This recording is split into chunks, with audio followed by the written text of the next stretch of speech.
In language interpreter tonight is Yula Nzale. We begin this broadcast with revelations regarding the murder of Albert Ojwang. Exclusive CCTV footage that Citizen TV obtained corroborates a Mbagathi Hospital report that stated that Ojwang was dead at the time of arrival at the hospital. The 40-minute video clip indicates that the police were well aware of Ojwang's state as they arrived at the hospital at 1:35 a.m. and were in no apparent hurry.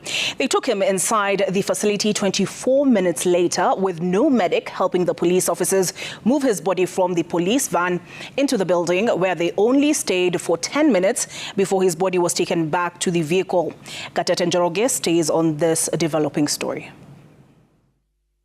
At exactly 1:35 a.m. on June 8th, CCTV footage at Mbagathi Hospital captures a police van driving into the facility. Inside the van were 3 officers. One of the officers was the driver. 2 officers got out of the car and could be seen conversing before making their way inside the hospital.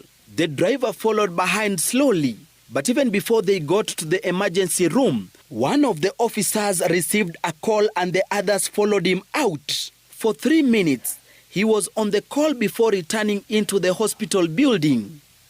All this time, the late Albert Ojwang was at the back of the police van. No one checked on him despite the officers having supposedly taken him to Mbagathi Hospital as a person who was gravely unwell.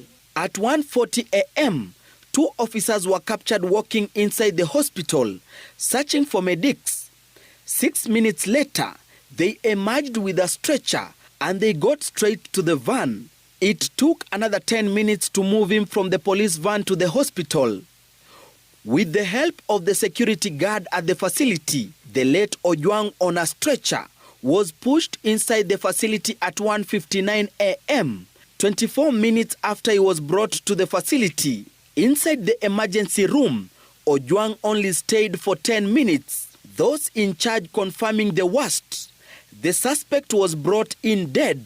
Mbagathi Hospital incident report indicated that on examination, Ojwang was unresponsive, had no cardiac activity, and that his entire body was cold and face was swollen, and with injuries. He also had a cut at the back of his head. At 2:10 a.m., the CCTV captured the officers leaving the emergency room with the body of the late Ojwang.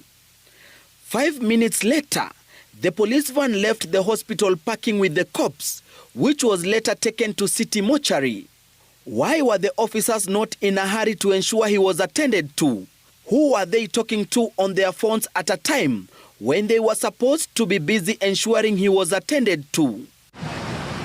Meanwhile, interdicted Central Police Station OCS Samson Talam, who is being held at Langata Police Station, has denied being at the Central Police Station when Ojwang was booked, claiming he had handed over duties to his deputy. He handed all the instruments of his office.